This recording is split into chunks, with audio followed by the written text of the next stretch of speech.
আজ দিদিভাই আর পুচু চলে যাচ্ছে আর যাবে হচ্ছে এখন দিদিভাইয়ের বাপের বাড়ি, আর আমি যাচ্ছি ওদেরকে দিতে। আর ওদিক দিয়ে তর্পণ স্কুল করে তারপর পৌঁছাবে। তো আমরা টোটো করে যাচ্ছি আর খুব মনটা খারাপ লাগছে, কারণ এতগুলো মাস আমরা একসাথে ছিলাম। মানে এত খারাপ লাগছে বলে বোঝাতে পারবো না। সারাটা দিন আমার ওই পুচকুটাকে নিয়েই সময় চলে যায়, ওকে খাওয়ানো, ওর সাথে খেলা করা, সমস্ত কিছু। আর বাইরের ওয়েদারটা দেখো আজকে কত সুন্দর, হালকা হালকা মেঘ করেছে।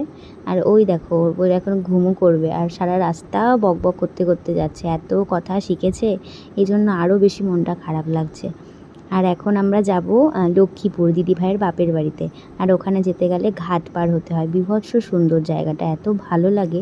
আর আজকে আকাশটা যেন এত মিষ্টি, ভীষণ ভালো লাগছে। আর দেখো চারিপাশটা কত সবুজ লাগছে। যেহেতু বর্ষাকাল, এখন খুব গাছপালা মানে বেড়ে যায় তাড়াতাড়ি, তো এই কারণে আরও সুন্দর লাগছে চারিপাশটা। তো এখন আমরা যেখানে আছি সেখান থেকে আর বেশিক্ষণ লাগবে না যেতে, মোটামুটি আধ ঘন্টার মধ্যেই আমরা ঘাটে পৌঁছে যাব। আর তর্পণকেও বললাম যে ও কত দূর আছে, ও বললো ওরও ওরকম টাইমই লাগবে। ও ওদের স্কুলের ওখান দিয়ে হাই রোড হয়ে আসছে। তো আমরা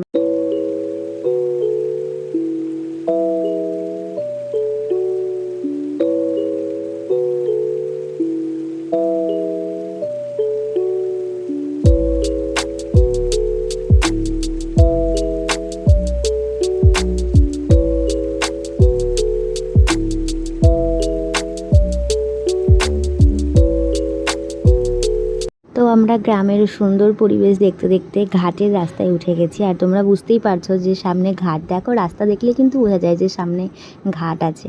বা সমুদ্রে যাওয়ার সময় দেখবে যে রাস্তাটা যেন অন্যরকম, তো রাস্তা দেখলেই বোঝা যায় যে সামনে ঘাট আসছে। আর ওই যে দূরে ঘাট দেখা যাচ্ছে। আর আমরা এখন একটু ওয়েট করব তর্পণের জন্য, তর্পণ এলে আমরা একসাথে ঘাট পার হব। তো এখন লাগেজ ফাগেজ নামিয়ে আমরা এখানে ওয়েট করব।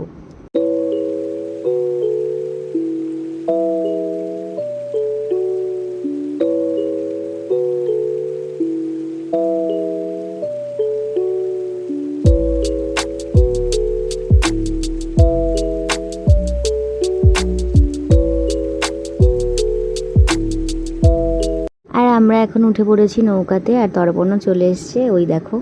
আর আমি পুজো একসাথে বসে আছি নিচে, কারণ আমার প্রচণ্ড ভয় লাগে। আর আমি এই জন্য মানে বেশি লাফালাফি করি না নৌকোতে, প্রচণ্ড ভয় লাগে। আর ওই দূরে না আমি ফোকাসটা নিতে পারছিলাম না, ওখানে মায়াপুরের চূড়াটা দেখা যাচ্ছিলো, মায়াপুর মন্দিরের।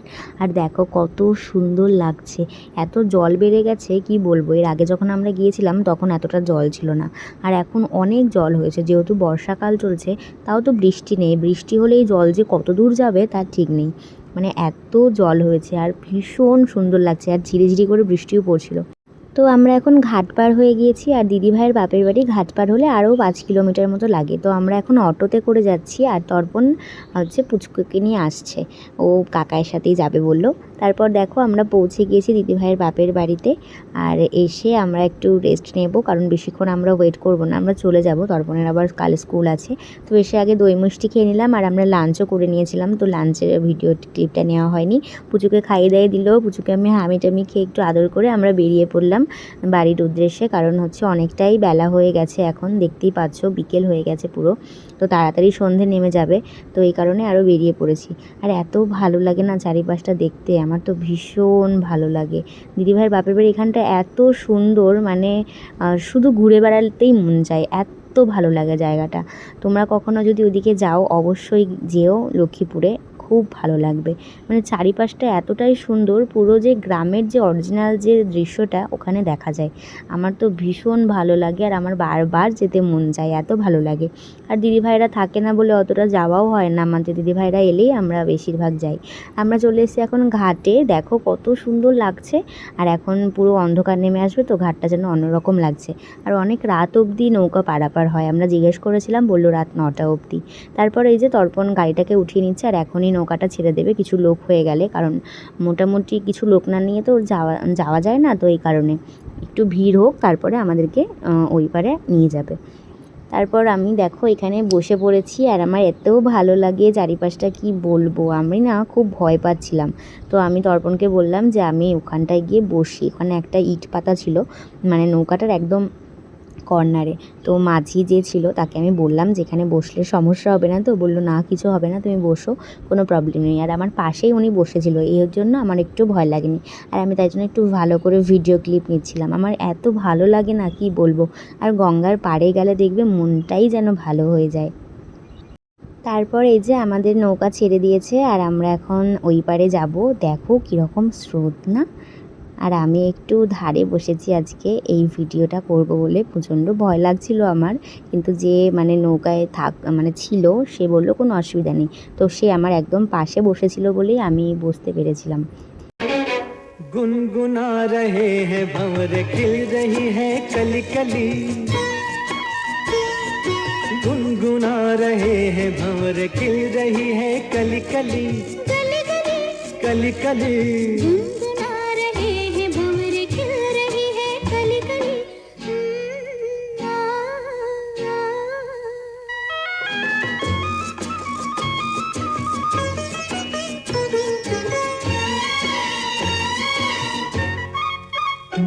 जरा देखो सजन बेईमान भौरा कैसे मुस्काए, हाय कलियों शर्माए, घूंघट में गोरी जैसे छुप जाए, हाय जरा देखो सजन बेईमान भौरा कैसे मुस्काए, हाय कलियों शर्माए, घूंघट में गोरी जैसे छुप जाए, हाय रुत ऐसे हाय कैसे ये पवन चली गली गली। তারপর আমরা ঘাট পার হয়ে গেলাম আর তর্পণ বলল আজকে একটা অন্য জায়গা দিয়ে আমাকে নিয়ে যাবে, কারণ আমরা দুটো রাস্তা আছে ওখান দিয়ে আগে আমরা গিয়েছি। আমরা যেখান দিয়ে দিদিভাইয়ের সাথে মানে গেলাম টোটো করে, তো সেখান দিয়েও গিয়েছি। আর আর একবার যখন ফিরেছিলাম তো তর্পণ স্কুল দিয়ে আসার সময় যে রাস্তাটায় গেল সেই রাস্তাটাও গিয়েছি।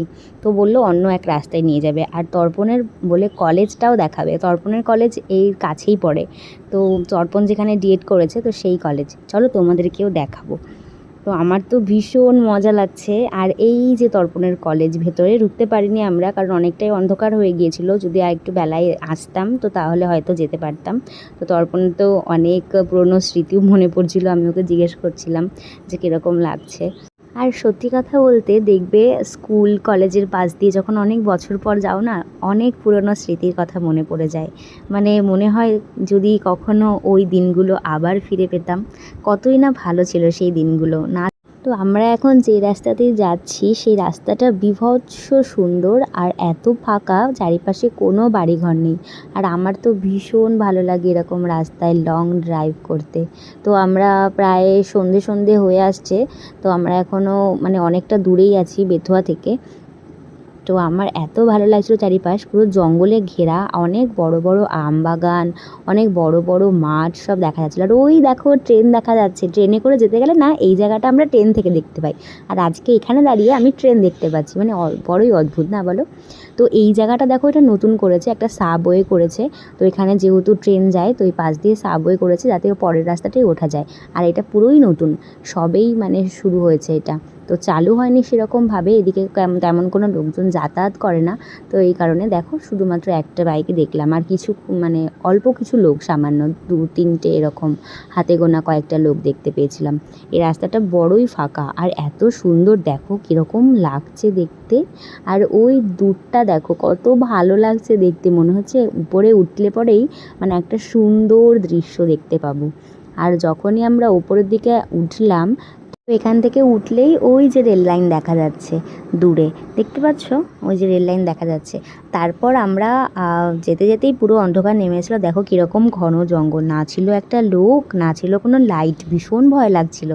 তো আমরা তারপর রোডে পৌঁছে গেলাম, আর এখান থেকে আমাদের বাড়ি বেশিক্ষণ নয়। তো দেখো হাই রোডটা কী সুন্দর লাগছে, হালকা হালকা সন্ধে হয়েছে, ভীষণ ভালো লাগছিলো। আর ওয়েদারটা ভীষণ ভালো ছিল আজকে, মানে হালকা হালকা মেঘলা, কিন্তু গরম ছিল কিন্তু মেঘলা ওয়েদার ছিল। তো আমরা এখন পৌঁছে যাব বাড়িতে। তো বাড়িতে গেলে সত্যি মনটা ভীষণ খারাপ করবে, কারণ পুচুকে দেখতে পাবো না, দিদিভাইয়ের সাথে কত গল্প করতাম সেগুলোকে খুব মিস করব, মানে এখনই ভাবলে আমার কান্না পেয়ে যাচ্ছে। তো তো এই যে আমি চলে এসেছি বাড়িতে, আর এখন দিদিভাইদের ঘরে যাচ্ছি। দেখো ঘরটা কীরকম ফাঁকা লাগছে, আর পুচকুর কত খেলনা। তো খেলনাগুলোকে আবার দিদিভাইয়ের বক্সটায় ঢুকিয়ে রাখি, কারণ ও এসে তো আবার খেলবে। প্রতিবার যায় আর প্রতিবার আমি ওর খেলনাগুলো গুছিয়ে রাখি, যাতে এসে আবার ও সুন্দরভাবে খেলতে পারে।